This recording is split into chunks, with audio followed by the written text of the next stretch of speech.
This episode of the Turf District podcast is brought to you by ATB. At ATB, we make banking work for you by offering both expert and practical advice in saving, budgeting, and paying off debt. And though your financial situation and the economy may change over time, you can be confident that your money is safe and secure with ATB. We have a history of doing what's right for our clients, especially when times are tough, because ATB was built to help Albertans. For more information, visit atb.com. That's atb.com. Enjoy the show.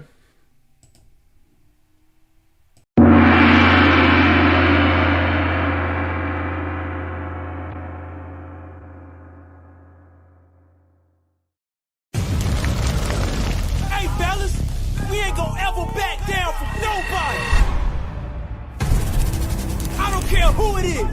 This is a brotherhood. And if we stand strong together, we can't be denied.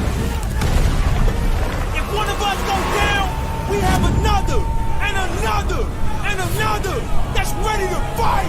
So let's hit this field and bang them, bang them, bang them. Somebody, light me up.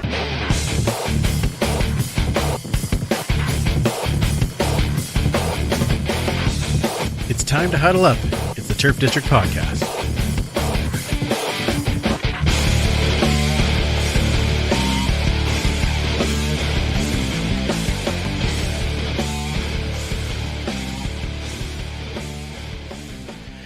Welcome back to the Turf District, where we huddle up and talk all things Edmonton Elks and the CFL.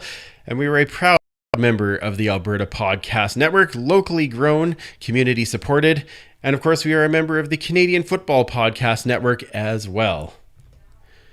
I'm Andrew, and welcome to Turf District 2.0, our first recording from the brand new space. So it might be a tad echoey because I don't have all of my lovely pictures up yet to make sure that it kind of helps with the muffling sound. But hey, we're in the new space and we're recording once again, and we're talking actual football, which is very exciting. It's our season preview show, and of course we have our amazing guests joining us. But first, let's see who is also joining us virtually. Of course, it is the one and only Superfan Mike.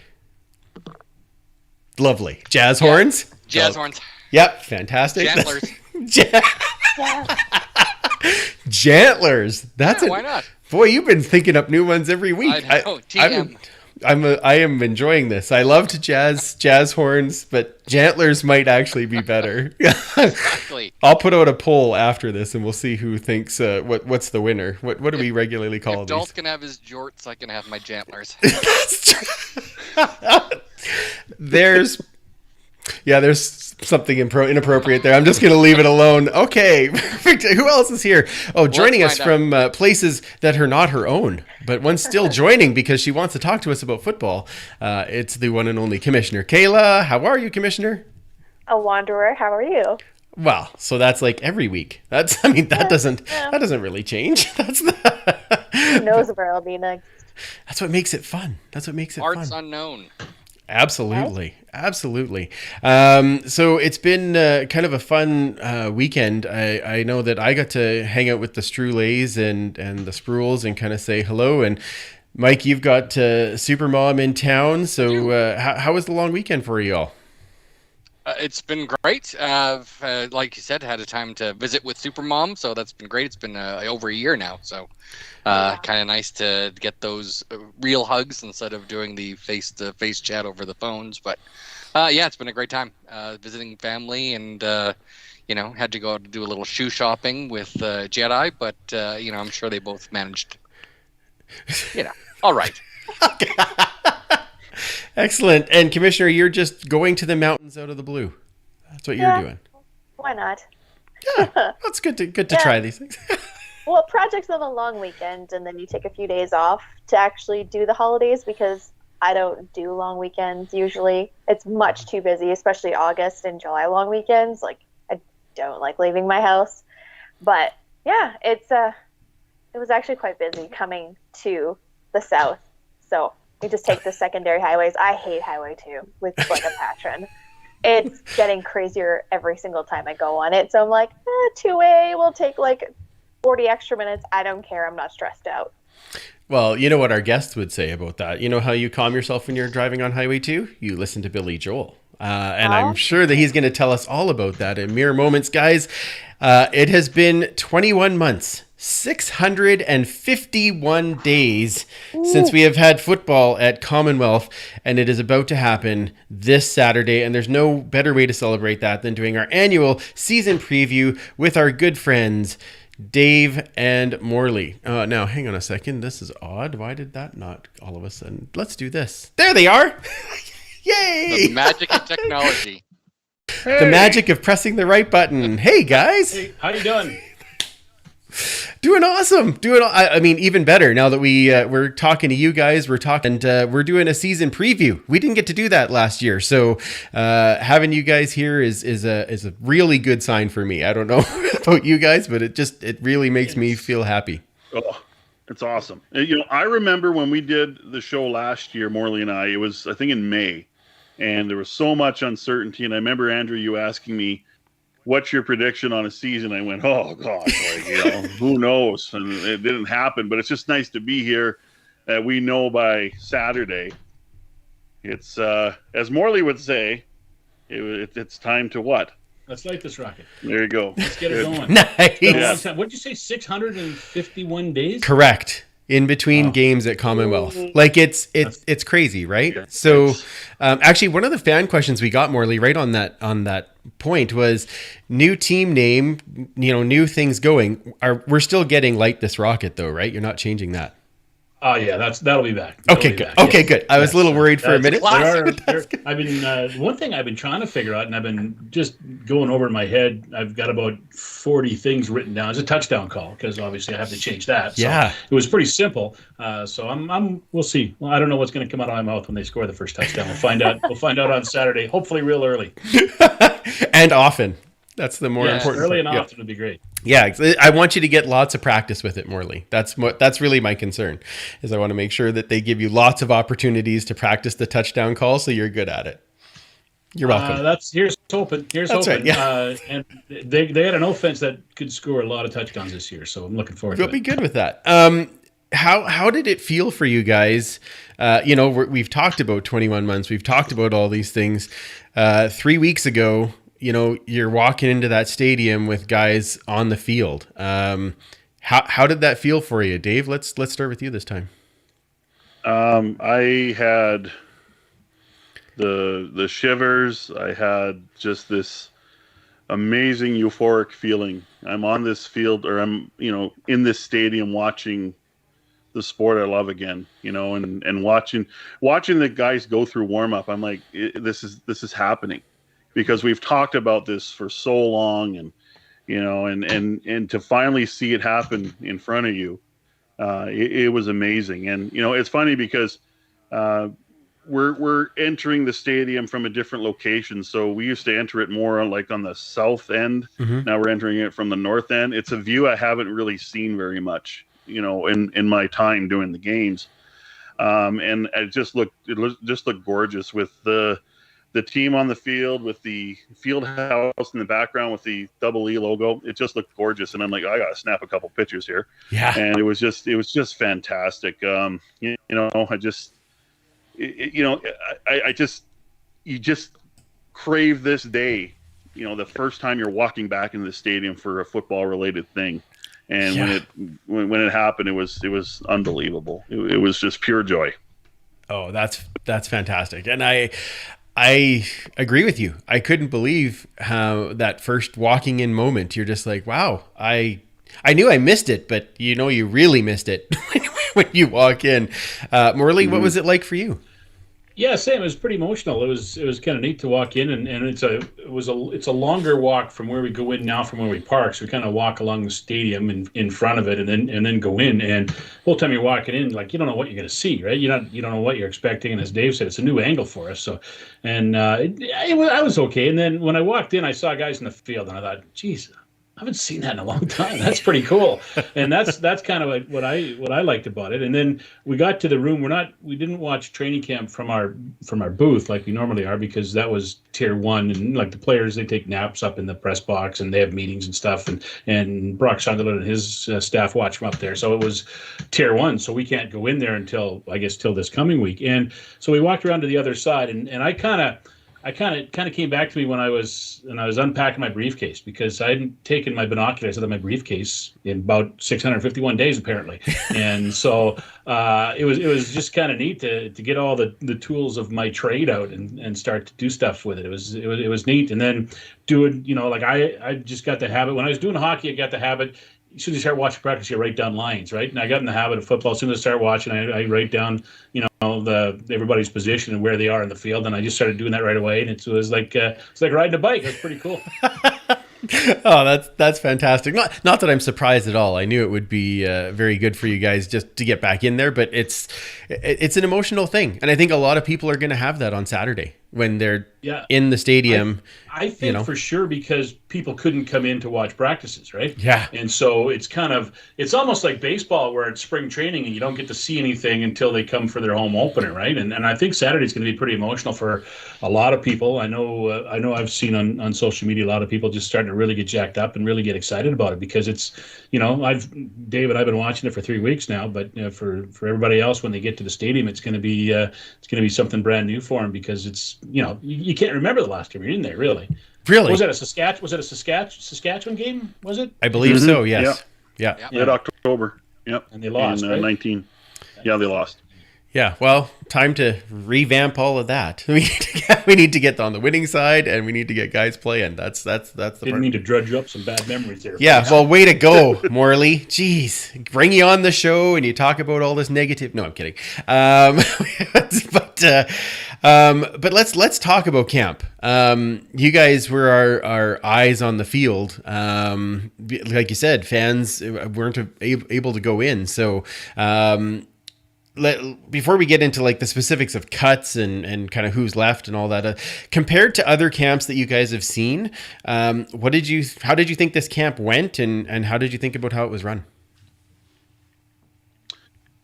This felt like a very long camp, because when you have a normal camp, you have 2 exhibition games, and I think you have markers that you work towards, and without those 2 exhibition games, man, it just seemed like a long day. I mean, I think they were a long process. Like how many practices did they have? Like something like 15, 16 practices. They had, structured in days off, which was, I think, a pretty novel idea from Jamie Elizondo.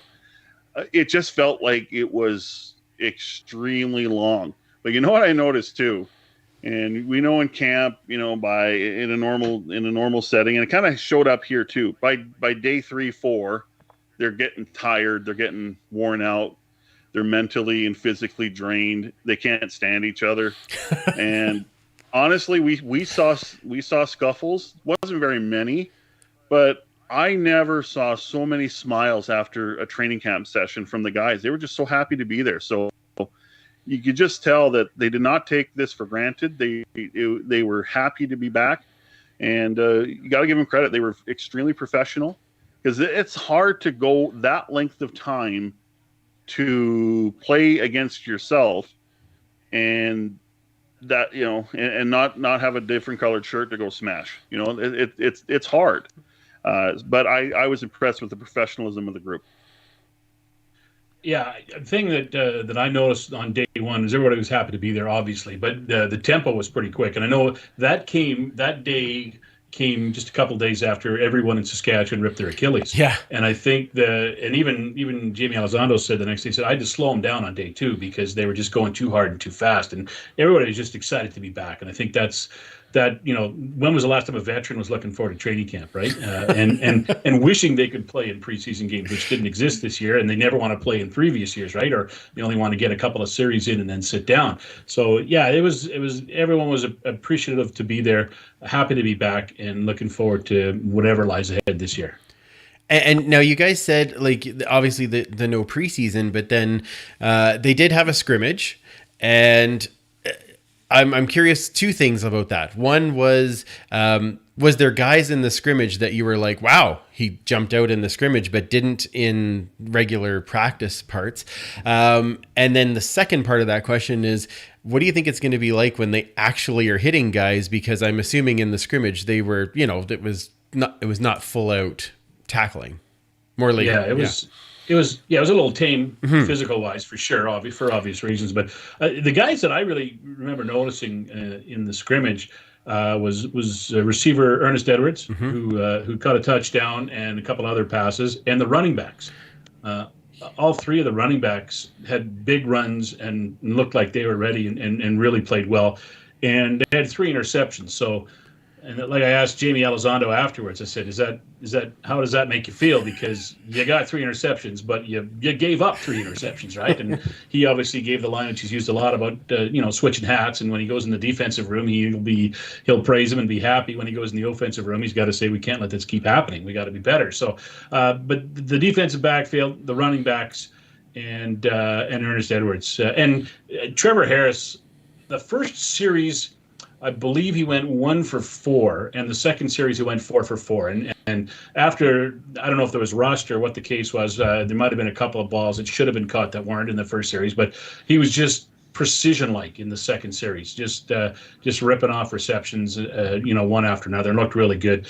And he didn't play much after that because I think they'd seen enough and let the other quarterbacks come in. But those are what I remember. Those are the things I remember most about the scrimmage, which was kind of a mini scrimmage. It wasn't really a full out scrimmage. They did have refs, and they were making calls and stuff like that. There's too many penalties. That's one thing that happened as well.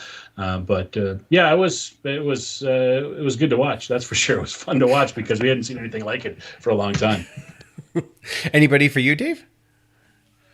I just think the entire defense seems very fast and very physical, and you definitely notice Nighty's not in the middle anymore on the D line in Amondo Sewell, but Mike Moore is really good. We saw a lot of the 2s and 3s because Jake Seresden didn't see a lot of action in camp.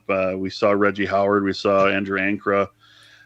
They look good. The secondary, I think, is the most improved area of the team, and it's obvious when you have all 5 starters in there. They look really good.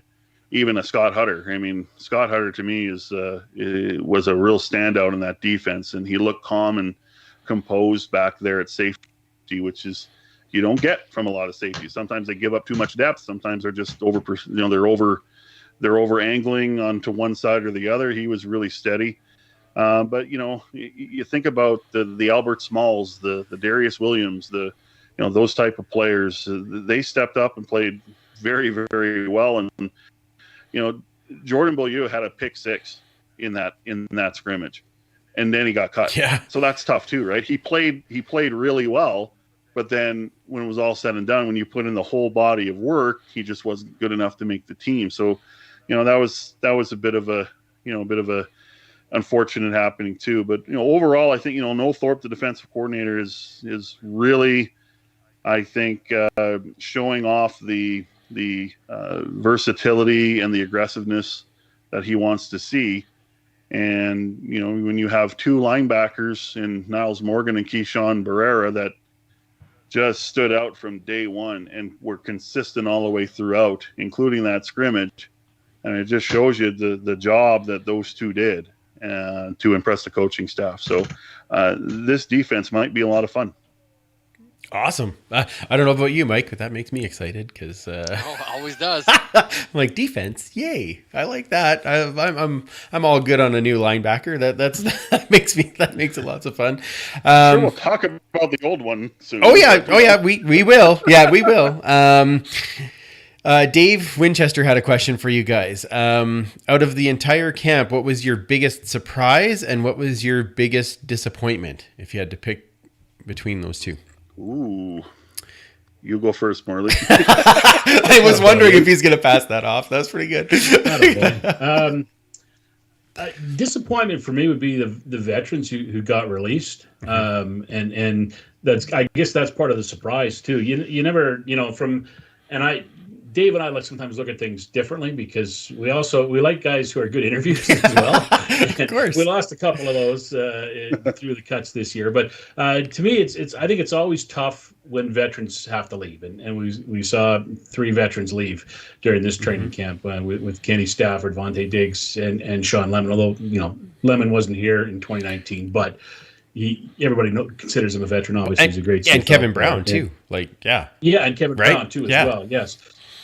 So again, I mean, with those 2, especially the linebackers being released, that tells you how good those 2 linebackers are. And I think it's really a big step by the coaching staff to release proven players, guys with experience, for guys who don't even get to play a preseason game, to show you how they are when the lights go on. And to me, they not only just won the job, they really won the job, because they were able to convince the coaching staff and the team to move with them ahead of veterans who the staff knows all about, who there's a resume of and there's video of, and you can talk to anybody about Vontae Diggs and Sean Lemon and Kevin Brown, and they'll tell you, how good they have been and how good they could be.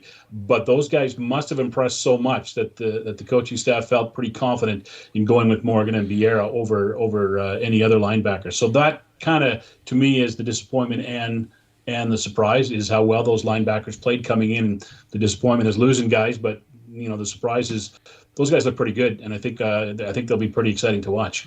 The talk both from Elizondo and from Thorpe, the way they play physically, they really, really lead with a physical game. Both guys have gone out of their way to mention that, how physical they are, and how they're not afraid of any kind of contact whatsoever. So that's always great to see in a defense, especially in the linebacker positions. Well, and the video that I saw, Vieira doesn't look like he's a horrible interview, so that's a good thing. Yeah, true. On that side of things. Well, we're living in a Zoom world, kind of. So everybody's a horrible. Wait, what? What are we doing here? No, I'm kidding. Okay. Dave, what about you?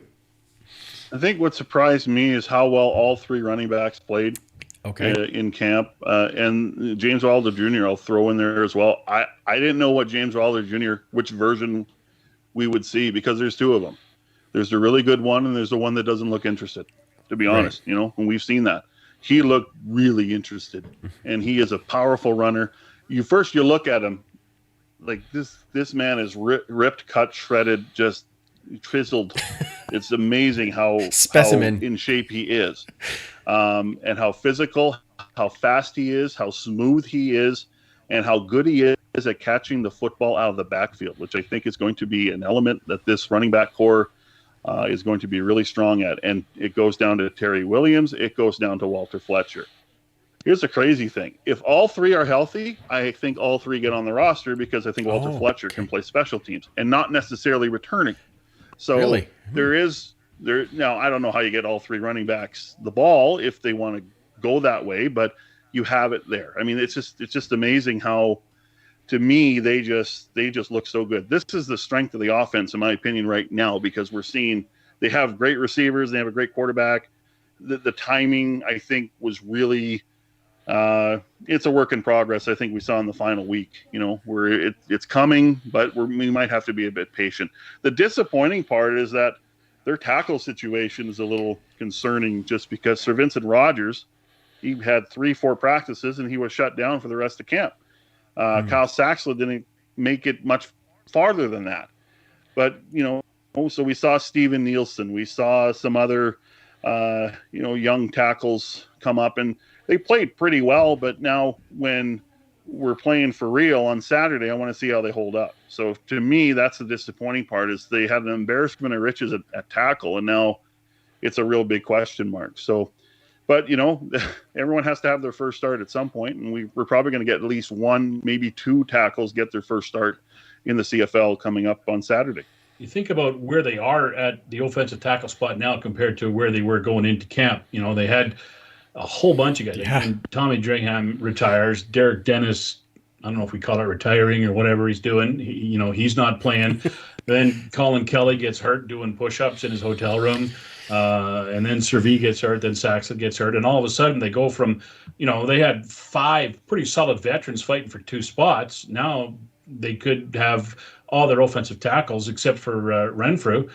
Justin Renfrew don't have a game under their belt in the Canadian Football League. So they really went, as Dave said, from an embarrassment of riches to just a bunch of young guys who have looked pretty good. I know Jamie Elizondo is pretty happy with the way a couple of them especially have played. They know what they have in Renfro, so he's a great guy to have around if he starts or if he's there in case there's issues.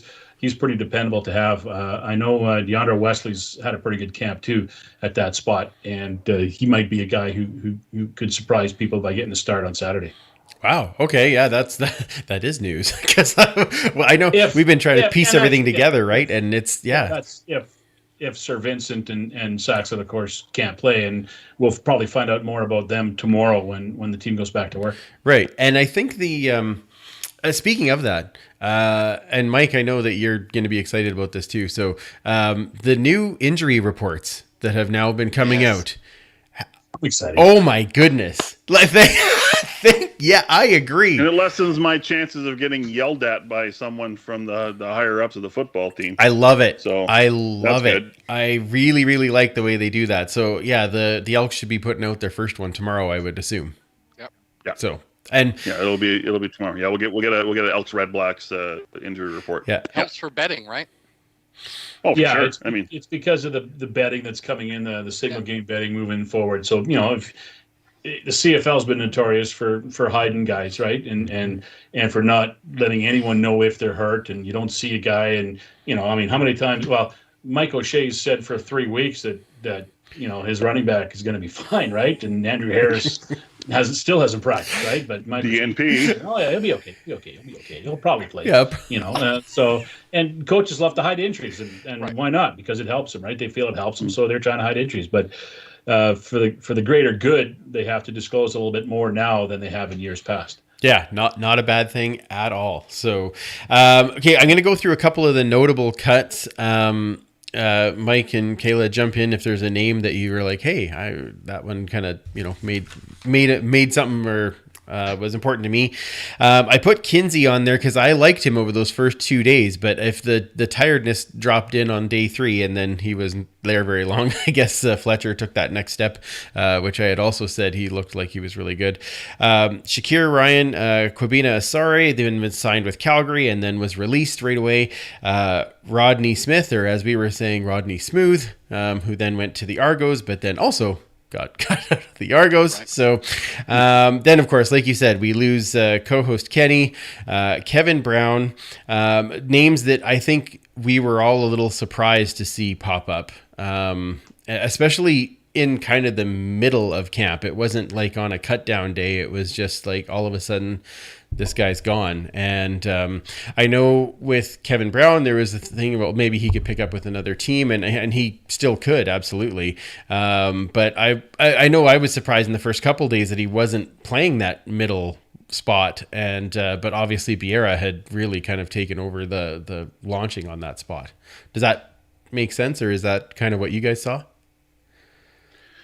I think right from camp, Kevin Brown wasn't even with the starters. He was in a backup role, which maybe surprises you a bit. Yeah, because they thought he could maybe play could play the middle linebacker spot. So when they started camp, it was Vieira at middle, Vontae Diggs at will, and Brian Walker at Sam. And Walker is still there. He was the only one of the three that. Well, he he's the veteran among the three with Niles Morgan. So I think Kevin Brown was, I guess, I was a little surprised too. And I'm looking for 41 on the field, and he's not with the first team. Yeah. And there were times where he was running with the threes. So, and there were times he was a backup. He was a backup on special teams. So I think right from the get-go, I mean, he doesn't. It's not like he doesn't know Noel Thorpe or doesn't know the system. He does, because he played under Noel in Ottawa. So that was a bit of a surprise. But you know what? I think it just speaks to how highly they thought the two kids played, and how highly they thought of them before camp. And you got to cash your check, right? I mean, if you're what that old line, you got to. I'm going to give you a check. You got to tell me how much I'm going to write on it, and you got to cash it. And Morgan and Vieira did that. Or Kevin Brown, for some reason, just wasn't considered as a starter. Wasn't even really considered as a special teams option. So it was kind of strange. Yeah, that was a little odd to me, that one. But and then on main cutdown day, you had already mentioned Jordan Beaulieu, which I thought after a couple of seasons, but obviously Hutter has taken that next step and kind of outplayed him there. Sender as well, that I thought were kind of that backup Canadian guy that had been around a little bit, but they moved on from there. You were already talking about the offensive tackles. Thaddeus Coleman was a bit of a surprise for me just as a veteran, being that they had lost so many offensive tackles. Yeah, for sure. And he didn't get much of a chance because he had to quarantine for a week, right? And then he only got to play for a week before he got released. So he didn't, But I think by the time they had to make a decision on him, they knew what they had in the younger guys, and obviously this tells me too with him leaving that Servy's not that bad. Saxon not that bad. I mean, those guys, they haven't practiced, but they've been out in the field every day and they've been working out. They've been doing things. So they're not like, they're not holed up somewhere. They're not, they don't have any casts on or arms and slings or anything like that. So this tells me the fact that Coleman was in that group that got released on the cutdown day was the fact that those guys will be ready, if not week 1, maybe week 2, maybe week 3, but it's certainly not long term for either one of them, I don't think. Yeah. That's good news. We'll take that out of there. Then, of course, the big one that you were talking about, Dave, Vontae Diggs, who then later signs in Toronto. But as you said, those two younger guys had kind of stepped up and taken on those spots. Niles Morgan, I really haven't seen anything of, but I assume that you were impressed? Very impressed, because he played both middle and he played will. Okay. And honestly, he played both really well. And to play will linebacker in the CFL, as you all know, I mean, your head has to be on a swivel. You're checking down on the run. There are offenses that'll match up running backs, match up receivers on that will linebacker. But Niles Morgan, and Morley and I talked about this, I believe, late last week. Niles Morgan is the closest that we have seen to Dexter McCoyle. Really? Dexter McCoyle was a cover down linebacker playing will. And they had Otha Foster back then in 14-15 playing the Sam.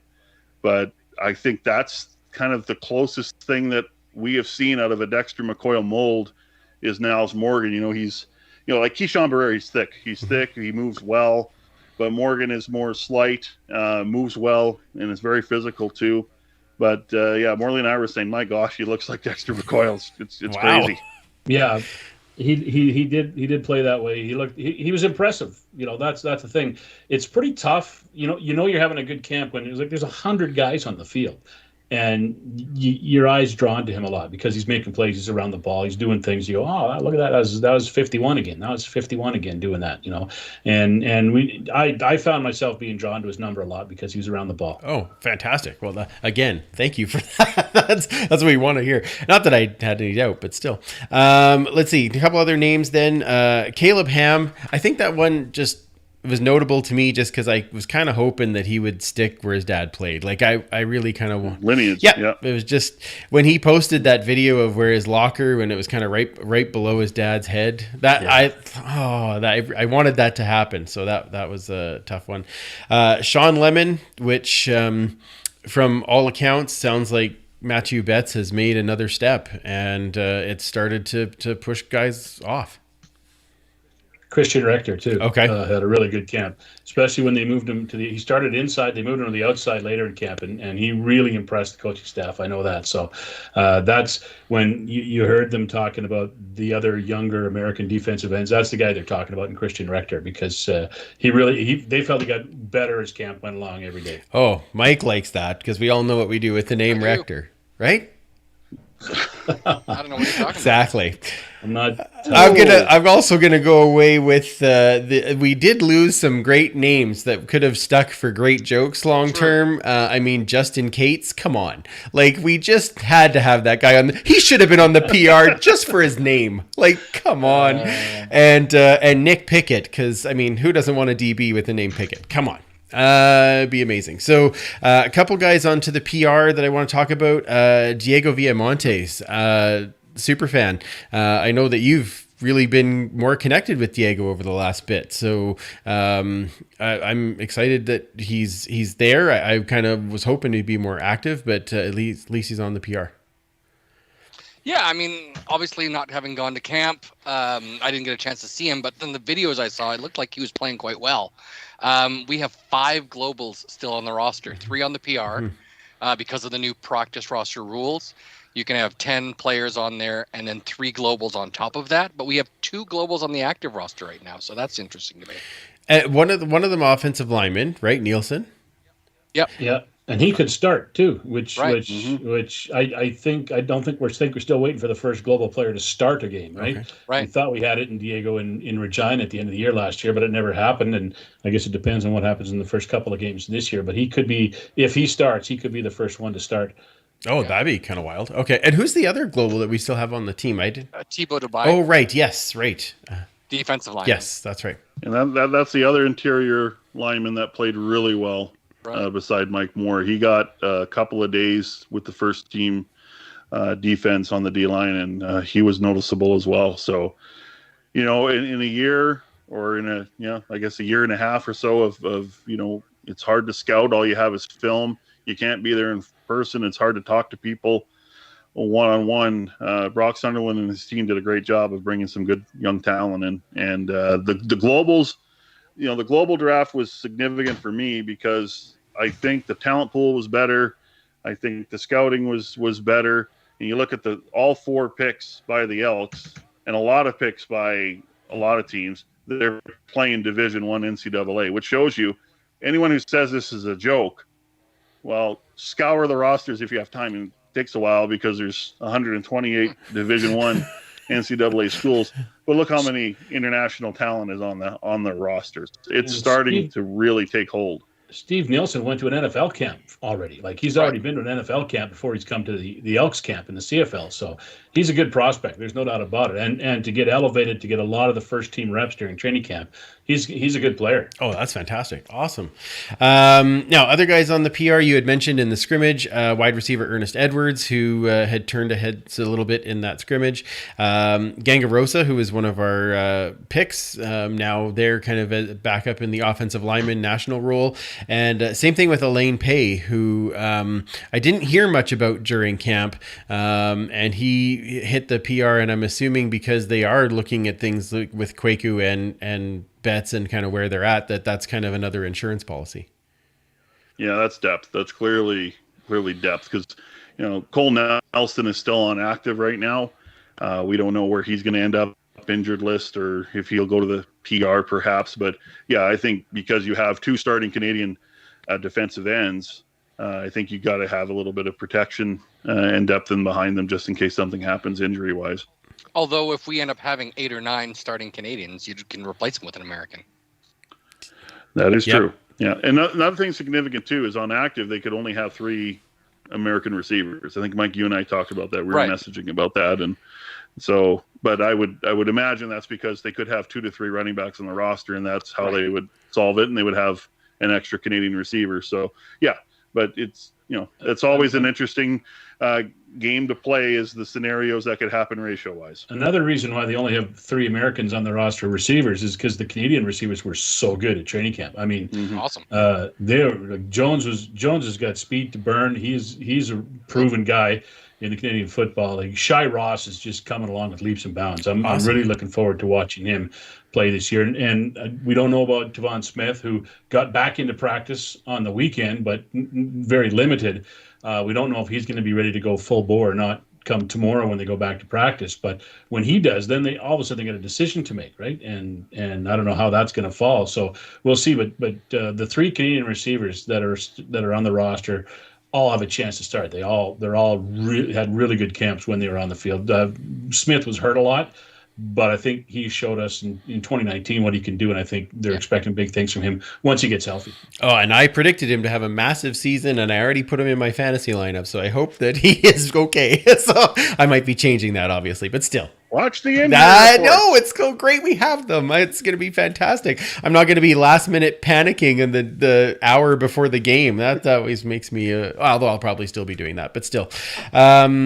couple of signings that they made. They extend Coach Thorpe for another year. Love the picture that they put out where he looks like he's so happy about it. It's fantastic. Like that was really good. It's full Noel Thorpe. Yep. That picture. That's all. I'm just here to do my job, people. Just here to do my job. Exactly. And then we signed Dakota Prukop out of the Stampeders cuts and released Anderson for that space. A guy with maybe a little more CFL history to kind of work with Trevor, I would think.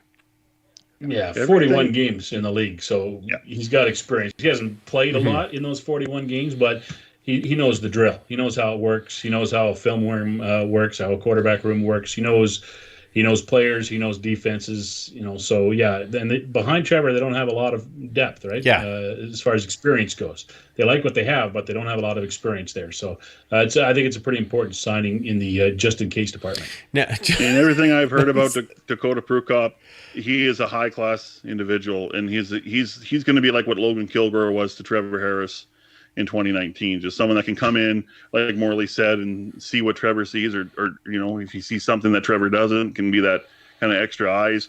And I don't think this is an indictment on Troy Williams, who I think is far and away the number 2 quarterback. He had an excellent camp, but I do think it probably does knock Taylor Cornelius down to 4, and I think that's okay too. I think and also it just shows you. There's people that will message me and go, "Oh, I don't like this signing because what has he ever done?" I go, well, 1, it just shows you there's not much out there, and 2, he has, as Morley said, 41 games. yeah. That's pretty. At this stage, you're starting to understand the nuances of this league. So for me, I didn't mind it at all. Okay. And now, speaking of signings, McCarty is a Stampeder? I have to turn my camera off now. I think we all have to turn our cameras off so we can barf. I don't get it. Like, I do get Kayla's it. look is You know what? This is why it's now a video podcast. Yeah. You know what? I like the move for Calvin because he gets a chance to play, and obviously, I think he retired, but he retired because he wasn't getting offers, and he figured this is it. And then it's a perfect move for Calgary because they lost Charlie Power, he tore his Achilles, and they needed a guy who could step in. They needed a guy with experience. They needed a guy they could trust, and they needed a guy who was close. Yeah. And Calvin fits all those categories. So I'm happy for him. He gets to keep playing, and he gets to prolong his career a little bit. It's going to be a great storyline for Labor Day when we get there. So I'm excited for that as well. So, yeah, it's, the Elks had moved on from him. They had not offered him a contract for 2020, and he wasn't going to be here in 2020 if they played. And so they'd moved on from him, which is hard to do. No matter how long a guy's played for you and how important he is to the history of the franchise, you got to make that move sometimes. And we've seen Brock Sunderland is not afraid to make those moves, that's for sure. Because we've seen that with Darius Bowman, with Odell Willis, with Mike Riley. Although that was more Riley's choice, well, it was all Riley's choice. So you got to make those decisions on players sometimes, and the fans don't like it and often complain about it, but you got to make those decisions. Those are tough decisions to make, and you got to make them. If you don't make them at the right time, then the fans get on you because you're hanging on to this guy too long, right? So we'll see. I think it's a good situation for both sides. Like the Stampeders get what they need in the short term, and Calvin gets to keep playing, which looks like that's what he wanted to do. And from what I understand, Stamps reach out to him. Yeah, I think they initiated the whole thing because of the injury to Charlie Power. Well, and I think in the long run, Calvin hasn't been on the winning end of a lot of Labor Day games, and I hope that continues. That's really, I love Calvin, but come on, maybe that's the trick. Yeah. I don't know. Okay, so let's very quickly then go over what we feel like the starting offense and defense is going to look like, because again, having been in practice, like we're not sure. So so let's start with the offensive line. I know we've talked about Servy probably maybe not being available in that first week, but if he isn't, then who do you think is taking that left tackle spot? Long pause. That's a great question. I think there's a wheel you can spin for both tackles. If those two guys can't play. Okay. right? And I mean, it's somewhere Justin Renfrew is going to be in the mix somewhere. Okay. He's the obvious guy with the experience, and they know what they're getting from him a little bit. But as I mentioned, Wesley's looked pretty good, and Demery has looked pretty good. Although he's a little bit younger, Wesley's got a little bit more of a resume than him. So those are the guys who I think in some shape or form those three guys will be in there and Nielsen too. Okay, is the other guy. So I think it's a spin. Inside, it's a lock. Yeah. I mean, inside. There's not many teams that have as good a inside Canadian guys right there. I mean, right across with Ruby, Beard, and O'Donnell. That's a pretty good trio right there. All right. I would say Nielsen if Saxlid and Sir Vincent Rogers can't play, especially Saxlid. I think Nielsen's a lock for right tackle. Okay. I really believe that. Okay. The left side is a debate for sure. Okay, awesome. Well, we all know who the quarterback is, so we don't have to worry about that. And we know that Wilder's going to be starting as the running back. My starting receiving core now, it might be different because you were saying, Tavon, we're not sure where he's going to be at. We'll find out more tomorrow. But I had Walker, Ellingson, Ernest Edwards, Tavon Smith, and Mike Jones. So thank you, Mike. Extra points for you. That's good. Podski Wee Wee gives you a virtual high five. That was good. Yeah. What do you guys see that the same, or who do you see slotting in for Smith if he's not ready? Or okay. So Shai Ross will be in for Smith if he's not ready. He'll be the fifth. He'll be the fifth. You had it right. And the only thing that could change is Shai Ross coming in for Smith if he's not ready to go. Okay, and if Shai Ross comes in, when he scores a touchdown, are they going to put a glass of milk and an Oreo out for him? I'm curious. Would the CFL protocols allow for that? That would be amazing. Could you imagine? That'd be awesome. He did do the flip when he scored a touchdown in college. So if he scores a touchdown, I'd imagine we'll see a flip. Ooh.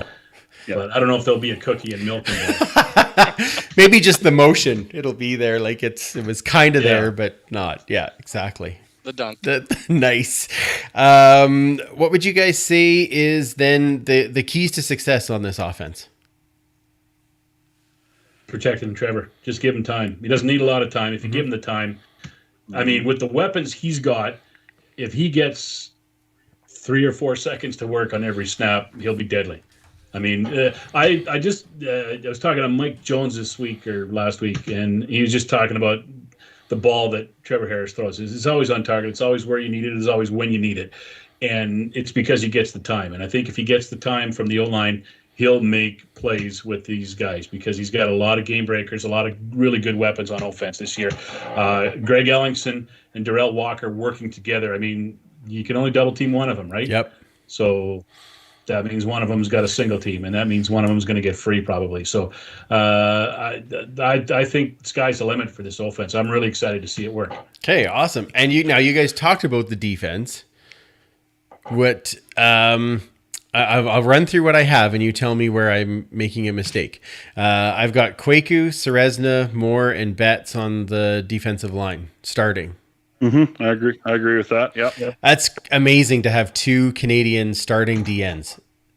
Mike, have we ever done that? Is. Like, you would know.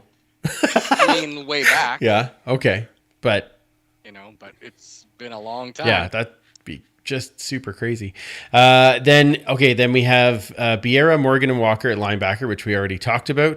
Correct. And then now I had Rose, Grimes, Hutter, Gabriel, and Mincy in the secondary. Is that how they have it lining up, or am I missing something? Tremaine? One name you have to change out is Gabriel. It'll be Tremaine Washington at the boundary half. Hutter, if Gabriel can't go, I would imagine he will be the starting safety. If Gabriel can, then that's a debate. Okay. I mean, I think Hutter played so well over 3 weeks that maybe you reward him and give him that game. Hutter really, I think, Dave, he really took advantage of the situation he got. I mean, there was a couple of injuries in front of him. Jordan Hoover and Gabriel got hurt, and Hutter got a chance to play, and he wowed everybody. I mean, he earned that job, and I think it's pretty tough to take it away from him right now without giving him a chance to start a game.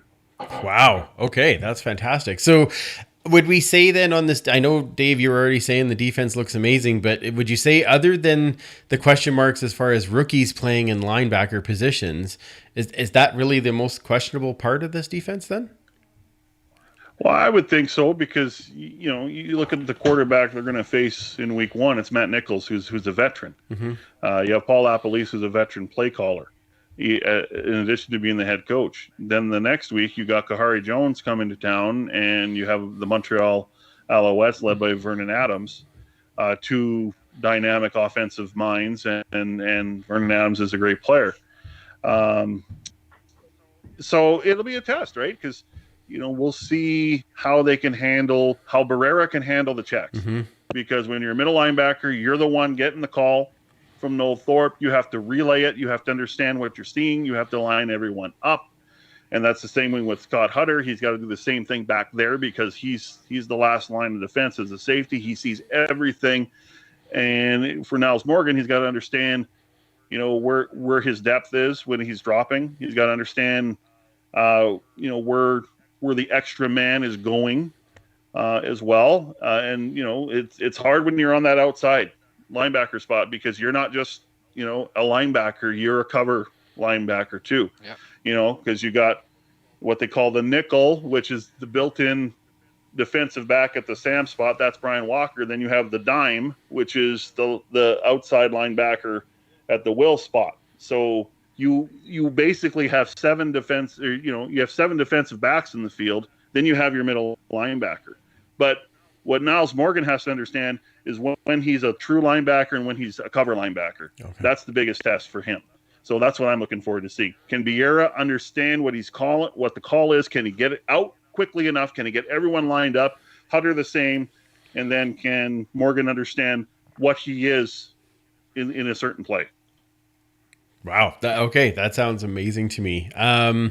Commissioner, we haven't heard much from you. We just went over the entire, what we thought would be the starting roster. Is there anybody that you're like, wow, I can't wait to see that person? Or is there somebody that you're like, I'm not sure? Like, I need a notepad right now. I should have got my notepad and wrote all this stuff down for tips. Like, holy cow.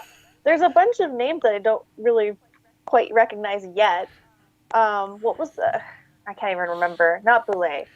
The other B that you were just talking about. Barrera? Yeah. Beaulieu? Yeah. Okay. Yeah, Barrera is the middle linebacker. Yeah. Okay. Yeah. Okay. Awesome. But no, not. I'm just in awe of everything you guys know. I know you know a lot, but I seriously should have brought my notepad and I'm just a fan. I just love the game. Next show, I expect you to be sitting in the corner, frantically writing everything down. Yeah. This is what I learned from David Morley. Here we go. I got all of these notes. Yeah, it'd be great. We'll hire a stenographer. Yeah, I'll put it in my Palm Pilot. Oh God, that's horrible. Okay. What's a Palm Pilot? Yeah, come on. You all laughed. It was funny. Put it in my BlackBerry. What did you say, Mike? I said that's what they called Andrew in high school. Yeah, that's horrible. Title of the podcast. Okay, so let's go off, boys. Being that we couldn't see training camp, if you had one guy that was brand new to because we usually have a Jimmy Gaines Award winner, which is the guy, the newest, or the guy that's brand new to the team that we have never seen before that stood out the most during training camp. If you had one guy to pick, who would it be? Okay, I want to do my Paul nice Reckner impression. Jimmy Gaines. Nice. Hello, Leanne. That's very nice. I forgot about that. Perfect timing.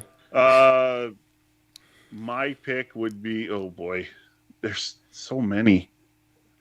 Can you have three? Can you have three? No, we have to pick one. That's the deal.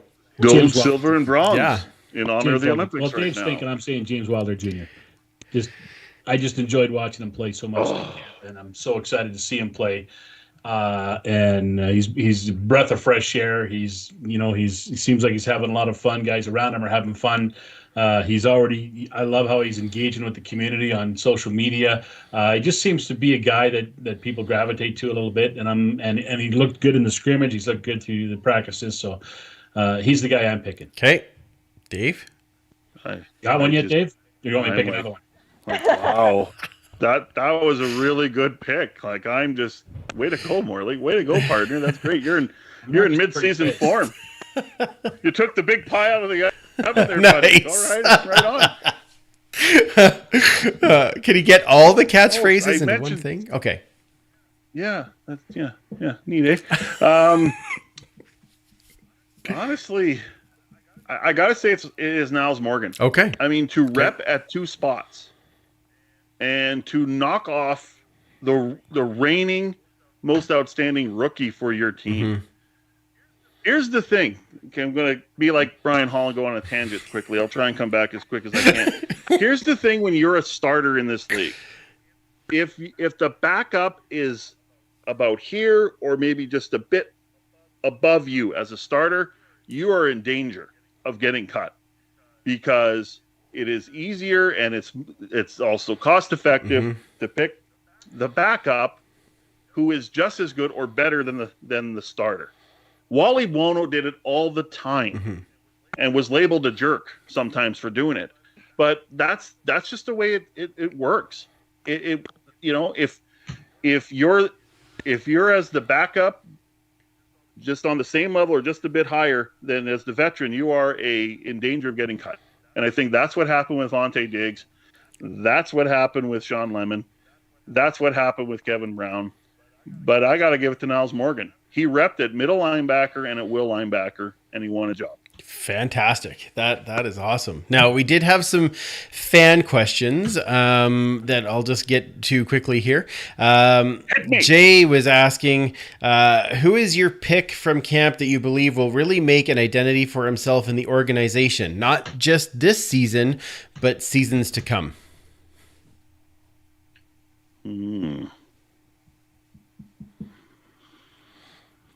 It's kind of like the last question, honestly, because that's kind of what we give. So I can see that's a hard one too, because you just don't know the arc of a certain player, right? Is he Duke Williams, where 2 seasons by? Right, that's true. Or is he someone that's going to be, around for a while? Who's the next Calvin McCarty? Who's here forever? That everybody loves him, right? Yeah. Yeah, that guy could be Shai Ross. Okay. Yeah, that could be him. Okay, yeah. That's a good pick. That's fantastic. Jerry was asking, wonder if you could offer a bit of insight on Dante Brown and how he looked compared to White and O'Neill, because obviously White and O'Neill are kickers, but we did have Dante Brown there, yeah, and he was on the PR. I'll be honest, I saw him out there. Okay. I didn't keep track of any stats or anything, but I mean, he was out there, he showed up, and he's still here. So obviously he played well enough and was effective enough that they want to keep him. He's clearly a guy they want to groom a little bit, and that's why he's on the practice roster. I mean, honest, Sean White and Hugh O'Neill, they're closer to the end than they are the beginning of their careers, and I think this team for a while hasn't had. I think the last guy they had that they were grooming was probably Derek Schiavone back in the day. And I think that's what they want to do with this guy and have somebody ready to step in for one or maybe both of them at some point. And I know he was doing punts and he was doing field goals as well throughout training camp. So we'll see. But he's still here. So obviously he had an effective camp and he accomplished what he needed to get accomplished. Fantastic.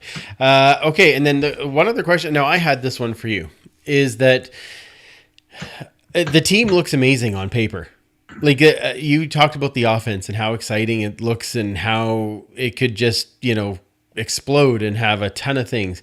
Do you get any sense at all that this could be a little bit like BC in 2019, where they brought a bunch of guys in and everybody's like, wow, they got Michael Riley and they got all these guys and they're going to be finished first and second. And then of course we all know how that kind of ended up just because they just couldn't gel or play properly together. Do you think this is the real deal, or do you think this is like it's good on paper and it'll be different once the games start? Yeah, I feel they have a chance to be really special. I don't compare them to the Lions because they spent so much money on Michael Riley, who made 15% of their cap, and then they spent money on their O-line, and then they had no money elsewhere. Fair. So Brian Burton was excellent. Lamar Durant had a had a good camp. Their defense was atrocious. I don't see this being the case. And the thing with the pandemic, it forced every team in the league to roll back a bit, right? Or a lot, actually. Like, we're talking like $500,000 or more of salary that had to be shaved. I see this offense being balanced. You have Darrell Walker, who can do it all. Monty Edwards is the tactician in zone defense. Greg Ellingson is he didn't look all that slow to me. I mean, you wonder after a year off, did he, does that, put rust on him, or does that put more money in the bank? And I think it's the opposite. I think we have to be patient with this offense, because what we saw in week 3, the defense flew around big time. I'm talking about the ones. They frustrated the heck out of Jamie Elizondo and Trevor Harris. And one thing that Jamie Elizondo is doing now is, if you mess up a rep, you don't get it back. You lose it. Okay. And Matt O'Donnell was talking about this on Friday of last week, and he says, I love it. Now, Trevor Harris had a different opinion. It's like, I want the rep back. I want to get it right, because quarterbacks are perfectionists. But it shows you in a game, if you lose a rep, you don't get it back. All right. And there's a little bit of a work in progress with this offense, but man, I cannot imagine they won't get it together. And when they do, I think this could be a real dangerous team. And I think what helps out of the gate here is their ability to run the football well. They can run the football really, really well, and they did it against a pretty stout D-line all through camp. Ooh, fantastic. Do you feel the same way? Two things on that. BC in 2019, they spent a lot of money on the O-line, but it wasn't very good. Right. And Mike O'Reilly was sacked 1,000 times. And so that's the main reason why they weren't any good, in my opinion, is that they had, at the time, the best quarterback in the league, or one of the top 2, and they couldn't give him the time to do any work. So that's that. I don't think the Elks are in that position, because I think their O-line is going to be pretty good, especially when they get guys back in a week, 2, 3, 4, whenever it is.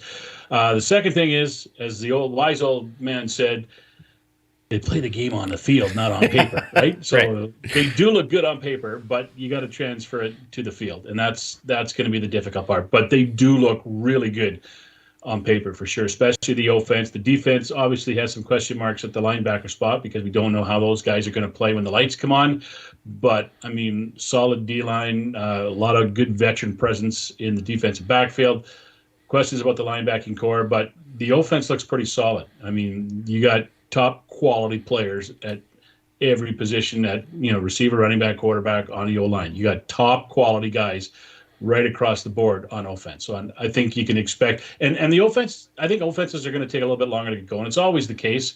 Defense is ahead of offense early in the season. And I think this year they might be ahead of the offense a little bit longer than in years past, just because of the rust situation from the last season. So we'll see, but they do look pretty good to me. And I was flabbergasted when I saw those odds come out that I think it was Bodog had them at 5 wins for over under. And I'm like, oh, come on. Yeah. That's an easy over. Put your money on the Elks. Yeah. I mean, yeah. So Didn't Ellingson say put all your money on the got- Elks? Isn't that what he said? Yeah. Yep. we probably have green and gold colored glasses, right? Right. But still, and it's the only team we've seen this year. So, but of all the teams I've seen this year, they do look the best. Yeah, that's fair. Okay. I want to take just a brief break from some of the news parts, because I know, Mike, you had some Horde stuff that you wanted to talk to us about, but I was just about to take a drink, and that's what kind of reminded me we need to do Horde stuff because Superfan, this was my housewarming gift, which this is friggin' awesome. So on the front, we've got the Turf District, and on the back, we got all of our names, which is so friggin' cool. Nice. So thank you, Superfan. That was my bit of Horde. But yeah, do you want to do your Horde part, and then we'll get back into talking about this week? Oh, I just got a few new things in this week. Just a few really, little things. Yeah. Absolutely thrilled. A lot of people know I collect the team photos. I've got team photos going back to actually the 19th century. But for the latest incarnation from 49 on, I have everyone from 1950. There wasn't one in 49 to present except 2, and that was 63 and 69. And yeah, I got the 1969 one. So oh man, that is amazing. Yeah. Wasn't a great team. It was a fantastic year. Yeah. I 52 years think ago. I think somebody was born that year, I believe, that I know well. Oh. Yes. I think it's Man on the Moon, Woodstock, and me. I mean, what more do you need? That's it. And it was 69. Okay, carry on. Exactly. So yeah, I got that. So that means I only need 1963 for all my team photos. It's telling me then actually that Bryan Adams had it all right all the way along. That it really was Exactly. that was the best summer. Yes. Okay. That's right. And then I got this as well. So I don't know if you can sort of make that out. Just That's barely. a early 60s team lighter. Oh, wow. You're right. I was never going to guess Light that. this rocket? So hopefully it folks. I need that for the Exactly. rocket. I need that for Yeah, the for rocket. sure. They actually had they had two different ones. They had a white one and this gold one, and they're incredibly hard to find. I got them both from the same guy, so I was pretty thrilled with that day. So Oh man, yeah, that is nice new additions. that is so awesome. That was I was very happy that you had new ones to show, and that was exciting. Yeah. Exactly. Let's bring us all back in here to a couple of quick news items before we talk about this week. Jonathan Rose getting the inaugural Joey Moss Award for resilience. Yeah. Love that it's a belt. I thought that was so awesome. Really, really cool to see that, and a great new tradition to start. And from everything I'm hearing, Jonathan Rose not only happy to get it, but a deserving winner. Yeah, I loved what he said. Like what he said when he got it, because he, as he said, I'd never met Joey, but everything I've heard about him sounds like a tremendous person to be around, and he was right. So yeah, he handled it very well. The belt looks pretty cool, that's for sure. I like the look of it. Joey would be very pleased with that, I think. Yes. Which is awesome. Then the other thing was the new restrictions at Commonwealth. So the clear bags, their suggested masking, they're asking to stay off the concourse as much as possible. The only thing I want to repeat again, just in case they're listening, is food delivery to your seat. That would be amazing. And all of us would buy in for just that. Anyway, anybody have, like, I know Kayla, any thoughts on those? Anything that jumped out that was like, oh my God, or was like, oh, that's a great idea? I'm totally fine with the bag during summer because you don't want to carry much anyway. But in the winter, I'm sorry, I need my blankets. I need my extra gloves. I need a backpack. I can't just bring a little baggie. Like, no. Or families. Sorry? People with little kids is going to be the same Yeah, thing. like you need more than just like their little. How big was it? Like something 12 like by 12. Yeah. a quart like Ziploc bag. I'm like, yes. Why don't I just like put some straps on it and wear it like a purse? Like, woohoo! So I mean, I totally get it. Totally get it. Yeah. But it's also really frustrating because now I have to go purchase something else or bring in a Ziploc bag and like. For a lady, sometimes you need to hide some personal items.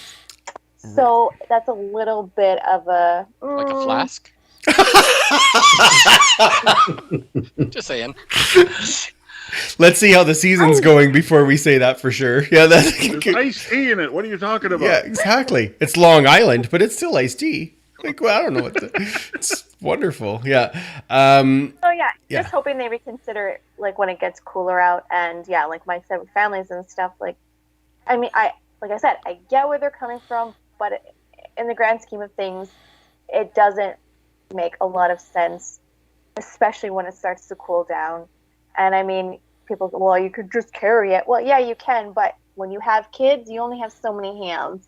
I see a whole bunch of people, and especially kids, walking into the stadium looking like Joey from Friends when he had like every piece of clothing on, and they're trying to walk through the door. Like that's it. You're gonna have everything on as you walk in, right? Yeah. I think that's the trade-off, maybe. But I think people will find a system, though, right? I mean, this has been in place in the NFL for the last several years, right? Yeah. So I think people will find a way to do it, and I mean, you got to be just on the lookout for those clear plastic backpacks, right? Right. Do they exist? I don't know. Supposedly they do on Amazon. I've seen them on Amazon, but I don't know exactly what the size is. Yeah, but it is a clear backpack. It's kind of a safety issue too, right? That's why they're doing it, so that people don't have to.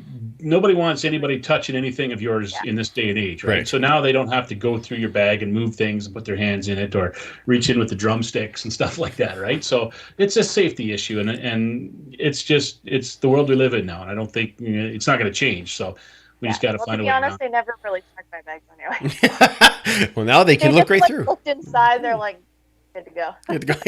Yeah, you're good. All right, perfect. Okay.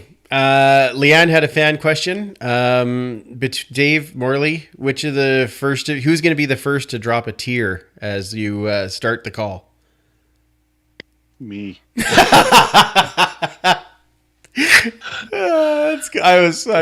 Both of you are going to say me, but Dave will be crying and I'll be telling him to suck it up. Oh, I can't wait to listen to the call. Yeah. I'll have I'll be listening to that feed just to see how that goes. That'll be fantastic. Superfan, I don't know. I think it'll be a tie between you and I because we probably won't take much, right? Yeah. So once the team runs out of that onto the stadium. Oh, okay, yeah. Actually, you'll probably beat me then. So that's Better be some Kleenex in those clear plastic bags. Exactly. Lots of it. I wonder what it will feel like. And I got a feeling. I remember the 2015 West Final, how magical and euphoric, and how just pure joy it was. And I think that's what Saturday could very well feel like as well. And I got a feeling that's where it's trending. I mean, see, it's almost happening here. There you go. Okay, so Dave wins that one, Leanne. That's perfect. Yeah, okay, that's excellent. So yes, we have real football this week. We take on Ottawa. Keys to the game. Superfan, let's start with you, and we'll go around the room. What are the keys to the game to get this win over Ottawa? Well, we got a less mobile quarterback in Matt Nichols, but we have a really crafty head coach and offensive coordinator. So I think it's going to be the middle of the field. That's going to be an area I think they'll probably try to attack with a couple of rookies there. And just like Dave said earlier, make sure they know their assignments and they execute well. And I think that'll help a lot.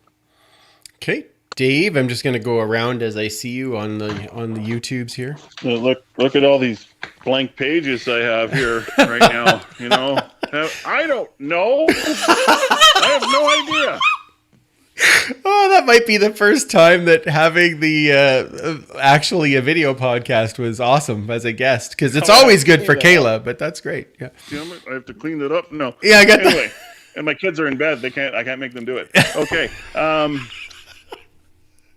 I think honestly, on offense, it's just it's back to the same old story. I mean, when you haven't been together as a unit for a while, it can be a little ugly at the start. So I think be patient.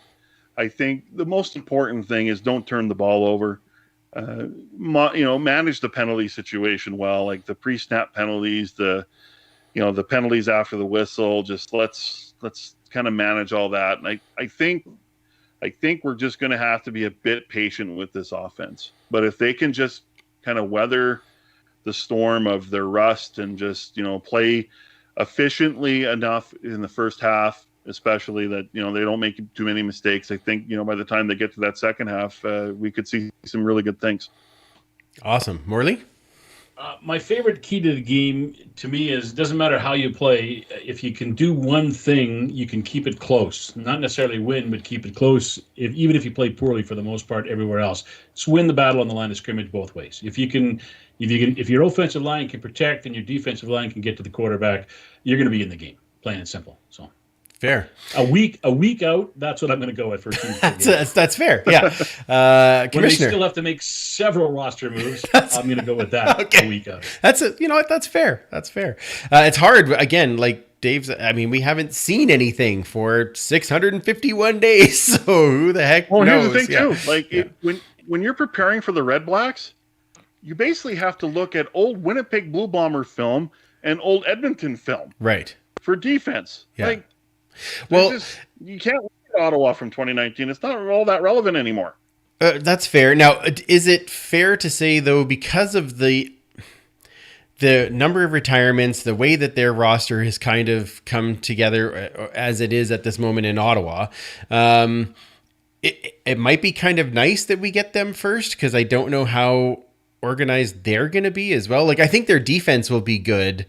What you wish for. I'm not. Yeah, I think their defense will be good. I'm just not sure on the offensive side how good they'll be too. So I think that gives us a little bit of an advantage where we're not. Like, I'm glad we're not having Montreal week 1. I can tell you that, because that's a different offense that have had more guys together for longer. So, so I think there's a little bit of a benefit in there. So, Commissioner, I said your name and then I cut you off. So sorry. What would you say? Keys to the game?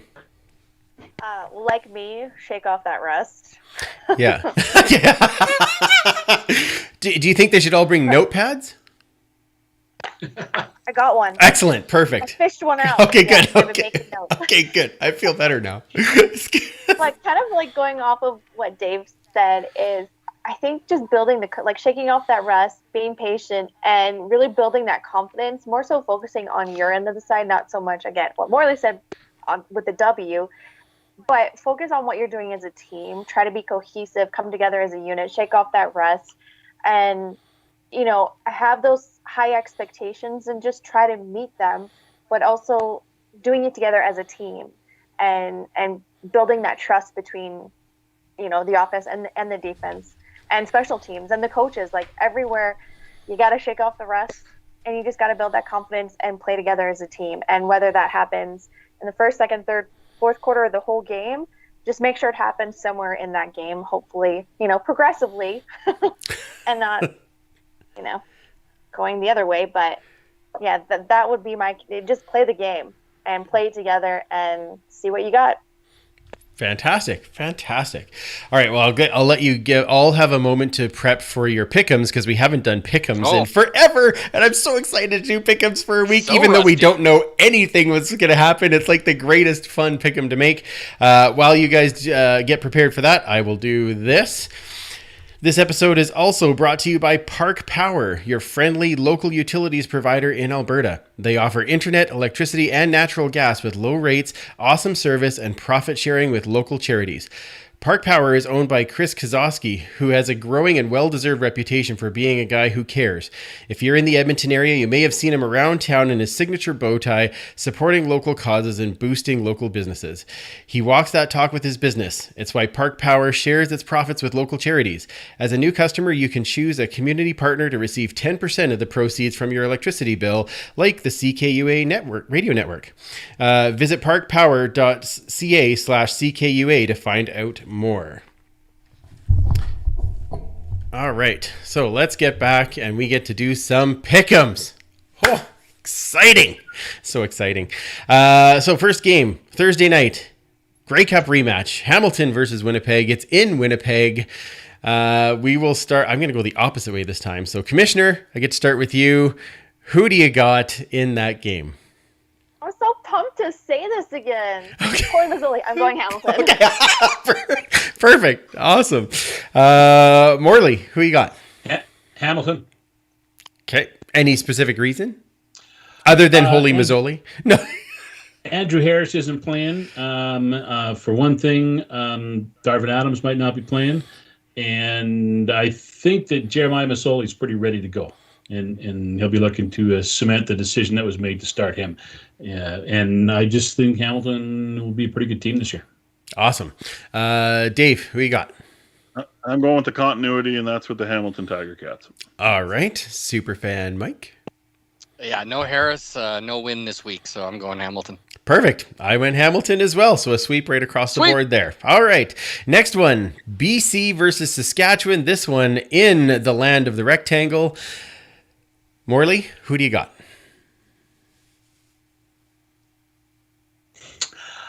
BC. Okay. Ooh. Wow. BC. All right, then. Why are you picking BC?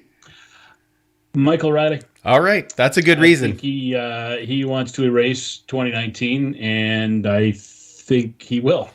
Okay. Sounds good. Dave? I will pick the Riders. Okay. I will pick I just I just really like their roster. I'm concerned about their offensive line, to be honest, because they've it looked good at the start of the season. Now it doesn't look so good, but it's all on paper.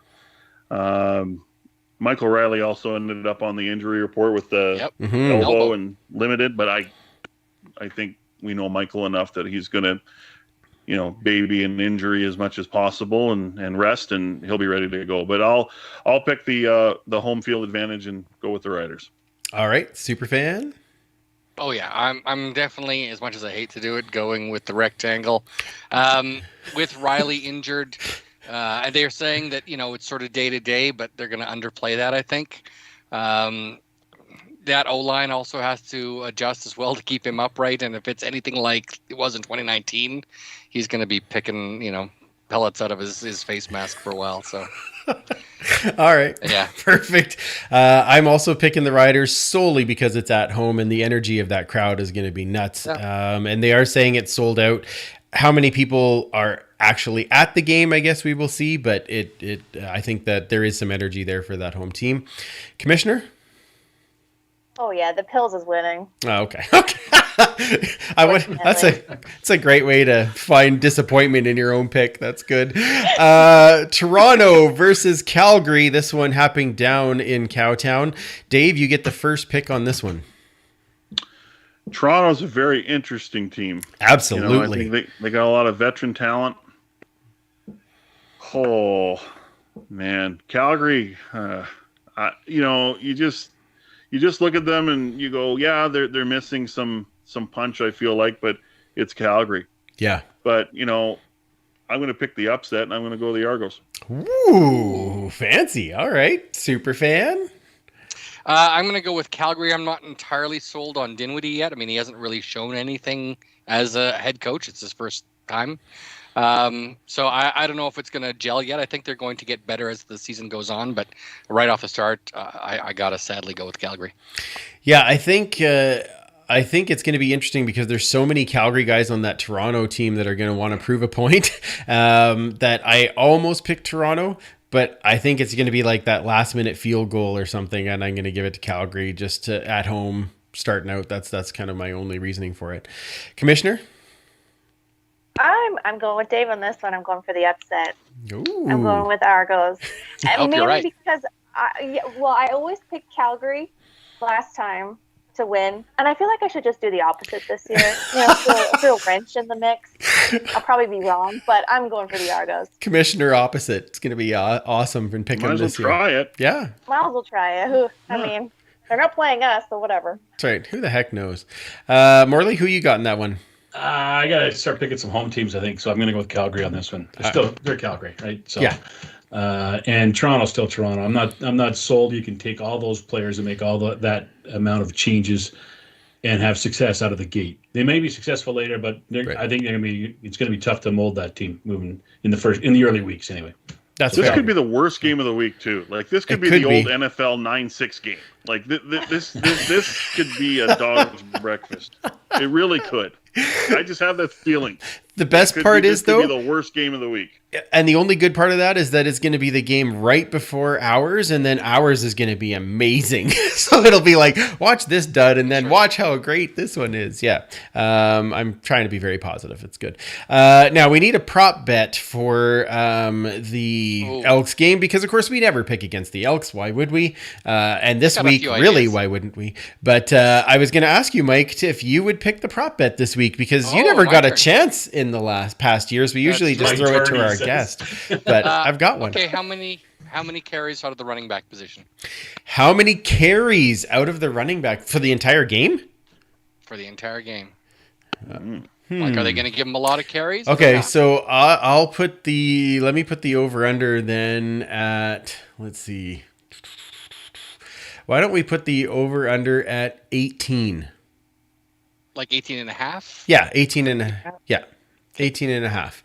So, so we'll go over and under from there. So I'll go in opposite because I picked you first, Mike. So Dave, 18 and a half carries, over or under for the Elks in this game? Okay. Over. Wow. I wonder what we'll all pick then. Maybe I said a bad line. Take my money. All right. Morley? I'm going to go under on carries, but over on touches. Ooh, okay. Interesting. Lots. It's not the bet, Morley. Well, Not the I bet. said over. I said under on touches. Correct. I mean under on carries. Yes. But over on touches. okay, perfect. All right, Commissioner? Oh, over. Okay. I think they're gonna really crank out Wilder. Okay. Superfan? I'm going to go over as well. I think, especially in the fourth quarter, we're going to see a lot of pounding that rock. Excellent. Okay, and I'm gonna go the same way as Morley, and I'm gonna say the under, that there's a little more air maybe coming out of the backfield, but not specifically running. So, but that'll be that's an interest. That's a good way to start, Superfan. Why am I not surprised you picked a running one? Actually, I should have known that. I should have known that. I want to see what the identity of this team is. Oh, that's fantastic. All right. Well, before we get to the night before football, guys, thank you so much for joining us and doing the season preview. You know, we love having you on, and it's always awesome when you're here. And this year, it means even more because it means that football is back. And I can't wait till we can have you guys here in the Turf District when we're talking about our year-end show and how amazing the team did. But tell everyone where they can find you and listen to your amazing calls every week of the Elks game. So let's start with you, Morley. At Morley_Scott, and I think that's on Twitter. I think it's the same on Instagram. And you know the rules about Facebook. I do. So. Yeah, that's good. And of course, you can hear all the games. You can hear me in the mornings on 6:30 CHED at the Crystal Glass Sports Desk. And of course, football starts on Saturday, and we got the pregame show, we got the game, we got the postgame show right here on 6:30 CHED for you. Fantastic. And Mr. Dave Campbell? Twitter is Dave_Ched. The Instagram is Dave_Campbell630. And of course, Morley mentioned how you can listen to us for games. I'm on the Global News Radio Sports Desk every afternoon, most afternoons, and I'm the producer of Reed Wilkins' Inside Sports Show from 6 to 8, which is scintillating. Yes. And actually, I'm hosting the show tomorrow night. So listen. Fancy.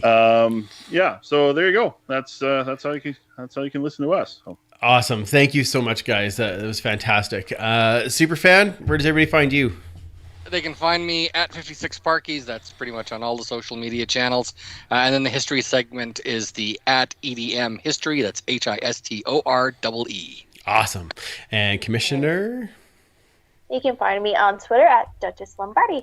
And we have actually found you there a little more recently, which is nice. It's nice to see you there. I've tried. Oh my gosh, that compliment? Yes. I cried. Oh, I cried. that was awesome. The Prairie Mary Poppins. I can't even. That was so sweet. Like, I can't. We'll stop now because, yeah, that was very sweet. But yes, you can try to find me a little more often. That's awesome. Of course, pay it forward with football. Follow them as well as they gear up for the season. I know they're giving away tickets to every game, so that's exciting. Lots of great shows coming out, of course, on the CFPN these days. You can find that at cfpodnetwork.ca and check out all the great shows on the Alberta Podcast Network at albertapodcastnetwork.com. And of course, you can join the huddle with us at the Turf District on Twitter, Facebook, Instagram. Join in all of the chats. We know we've had some great chats here tonight on YouTube. Oh, I forgot to ask, Mike, did we have other questions that we were supposed to do through YouTube?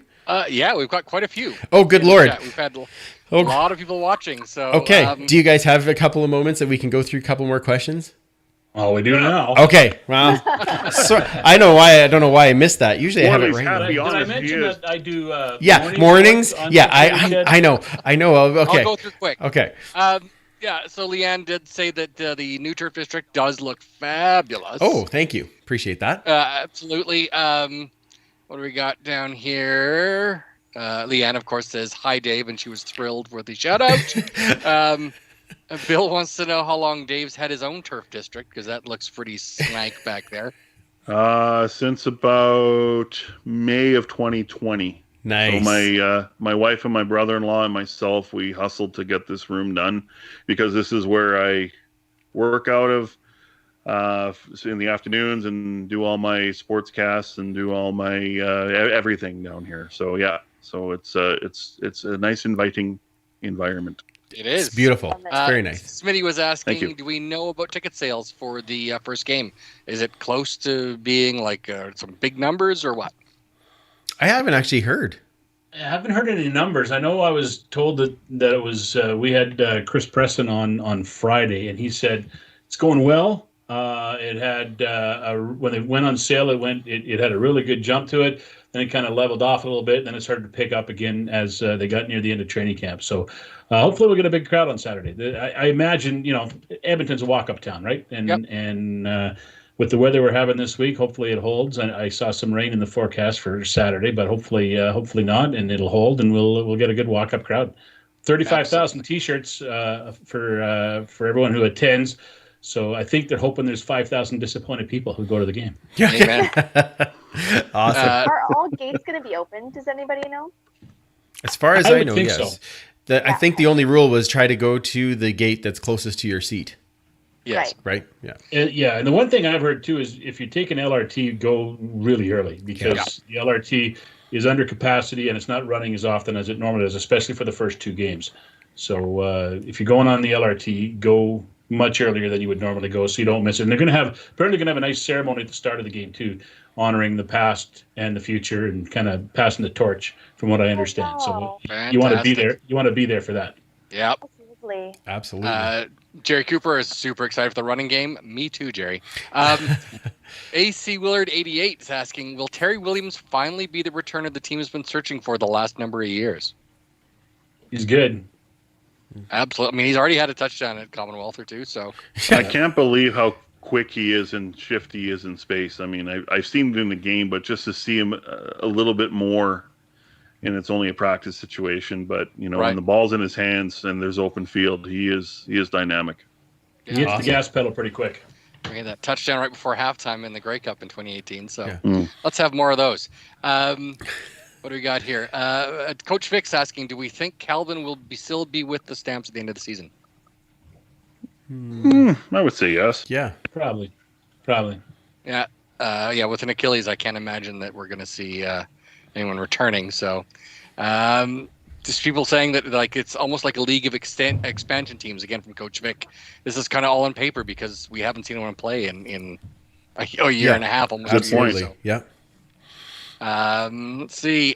Dave Winchester is talking about with the new rules coming in. He says, another thing to consider, he's legally blind, so he has to use his cane and carry his jacket and blanket. So it's going to be a real pain for some other people. I mean, whether any sort of disability as well, right? Whether you have mobility issues or anything else, it's going to be pretty tough. But I think that everyone's just trying to do the best they can. And like Morley and Dave were saying, it's just so that people can see through that bag without having to paw through it. So maybe they'll start making exceptions. People can bring multiple bags or something. I don't know. We'll have to see. Let's see. Is there anything else?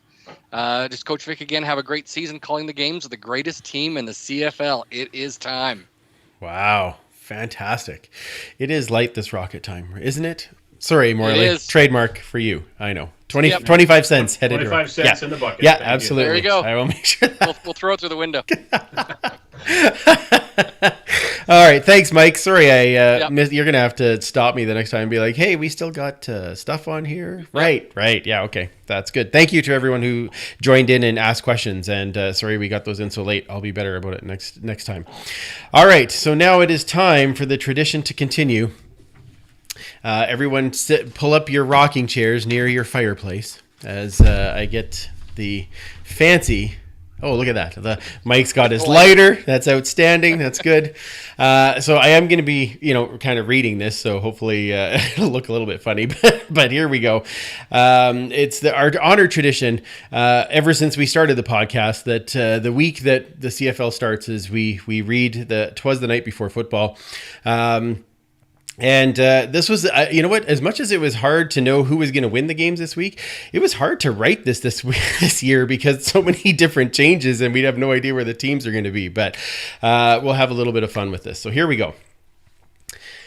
'Twas the night before football. All across this great nation, CFL is returning to the fans' jubilation.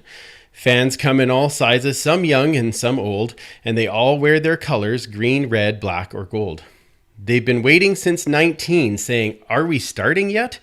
Now the camps are all over and the roster's all set. Every fan is a flutter, every stadium done up, every team is just hoping to win the Grey Cup. The Alouettes have Vernon and Kahari, hooray! But did they really need to steal Mondo away?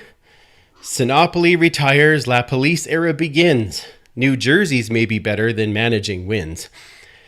Argos sign everyone, the roster is stacked. Let's see how the cap works and not overreact.